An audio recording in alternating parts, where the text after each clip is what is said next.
Kalamkaval first day collection. അതിന് മുമ്പൊരു കാര്യം പറയാനുള്ളത്, നമ്മൾ ചിലവരെ അങ്ങ് എഴുതി തള്ളും അല്ലേ. നമുക്ക് ഇദ്ദേഹത്തിന് പ്രായമായി, ഇനി വീട്ടിലിരുന്നാൽ മതി, ഇദ്ദേഹത്തിന് അസുഖം വന്നു. ആരും പ്രതീക്ഷിക്കത്തില്ല, പ്രത്യേകിച്ച് മമ്മൂട്ടിയുടെ കാര്യത്തിൽ. ഒരു 8 മാസം അവധി എടുത്തപ്പോൾ ഇനി കണക്കാണ്, മമ്മൂട്ടി തിരിച്ചു വരത്തില്ല. മമ്മൂട്ടി എന്ന് പറയുന്ന ഒരു നടൻ്റെ ഒരു ഹിസ്റ്ററി എടുത്തു നോക്കിയാൽ ചരിത്രം എപ്പോഴും വഴിമാറുന്ന ഒരാളാണ്. പ്രായം ഒരു സംഭവമേ അല്ല. 74 വയസ്സ് 75 വയസ്സ് അതൊന്നും ഒരു കാര്യമാക്കുന്ന നടനല്ല. പിന്നെ വലിയ പബ്ലിസിറ്റി സ്റ്റണ്ടായിട്ടൊന്നും ഒരു പടങ്ങൾ അങ്ങനെ ഇറക്കുന്ന ഒരാളുമല്ല. ഇപ്പം 2000 പോക്കിരി രാജോ രാജമാണിക്കോ അണ്ണൻ തമ്പിയോ ഒക്കെ ചെയ്തൊരു കാലഘട്ടത്തിന് ശേഷം പുള്ളി അങ്ങനെ ഒരു ഭയങ്കര എൻ്റർടൈൻമെൻറ്റ് പടം ഒന്നും 2020 ശേഷം ചെയ്തിട്ടുമില്ല.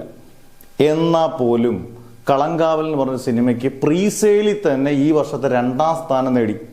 പ്രീസെയിൽ കളക്ഷനിൽ 2, അതായത് തുടരുന്നതിന് മുമ്പേ ഇത്രയും 2 ക്യാരക്ടേഴ്സേ ഉള്ളൂ മെയിൻ. മമ്മൂട്ടി മിനായിനും ഉള്ളൊരു സിനിമയ്ക്കും വലിയ കൊമേഴ്ഷ്യൽ വാല്യൂ ഒന്നും ഇല്ലാത്തൊരു സിനിമയ്ക്ക് കിട്ടിയത് പ്രീസെയിലിൽ തന്നെ തുടരും മണ്ടയ്ക്കും എമ്പുരാന് തൊട്ട് കഴിയും. എമ്പുരാൻ വലിയ ബ്രഹ്മാണ്ഡ ചിത്രം. എന്നാൽ ഫസ്റ്റ് ഡേ കളക്ഷൻ ഞെട്ടിക്കുന്ന കളക്ഷനാണ്. First day world wide collection ഏകദേശം 14-15 കോടിക്കും ഇടയിലാണ് ഫസ്റ്റ് ഡേ കളക്ഷൻ. അന്നേരം മമ്മൂട്ടിക്ക് പവറില്ല ബോക്സ് ഓഫീസിൽ.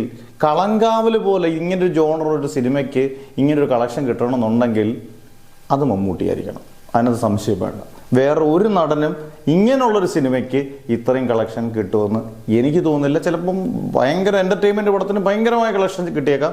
പക്ഷേ ഇങ്ങനൊരു സിനിമയ്ക്ക് ഒരാൾക്ക് കളക്ഷൻ ഇത്രയും കിട്ടണമെന്നുണ്ടെങ്കിൽ ആ നടൻ്റെ പേര് മമ്മൂട്ടി എന്നായിരിക്കണം.